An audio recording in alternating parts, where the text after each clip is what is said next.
Il est dit dans Apocalypse chapitre 12, verset 11, qu'ils l'ont vaincu à cause du sang de l'agneau et à cause de la parole de leur témoignage. En réalité, le sang de l'agneau est un sang innocent, saint, parfait et efficace pour opérer dans le monde spirituel en ce qui concerne notre rédemption.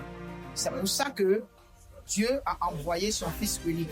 Avant de naître dans le ventre de Marie, Dieu a pris soin de baptiser du Saint-Esprit Marie et de couper le lien ancestral du sang qui pouvait la relier au pouvoir ancestral. Parce que le sang a deux pouvoirs. Le sang a d'abord un pouvoir biologique et ensuite un pouvoir spirituel. Le sang, en tant que puissance biologique, assure notre survie à travers le système immunitaire.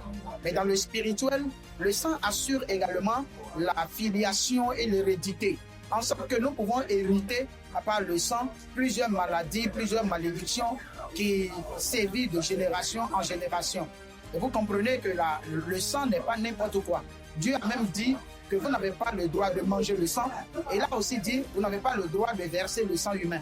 Parce que le sang est une entité sacrée. Mais le sang de Jésus-Christ n'a pas été souillé parce qu'il n'a pas péché. Il n'a même pas fait de fraude dans sa parole. Il n'a même pas eu d'erreur dans sa parole. Donc il détient le sang capable de s'offrir en rançon pour l'humanité et une rançon éternelle, une rédemption éternelle.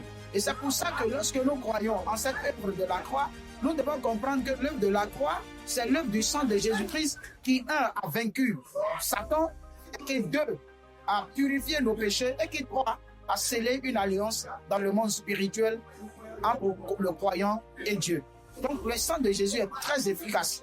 Et partout où nous sommes, nous devons comprendre qu'il y a trois choses. Le nom de Jésus-Christ, le sang de Jésus-Christ et la parole de Dieu, donc la parole de Christ. Lorsque nous faisons usage de ces trois choses, nous remportons systématiquement la victoire sur les influences du monde des ténèbres.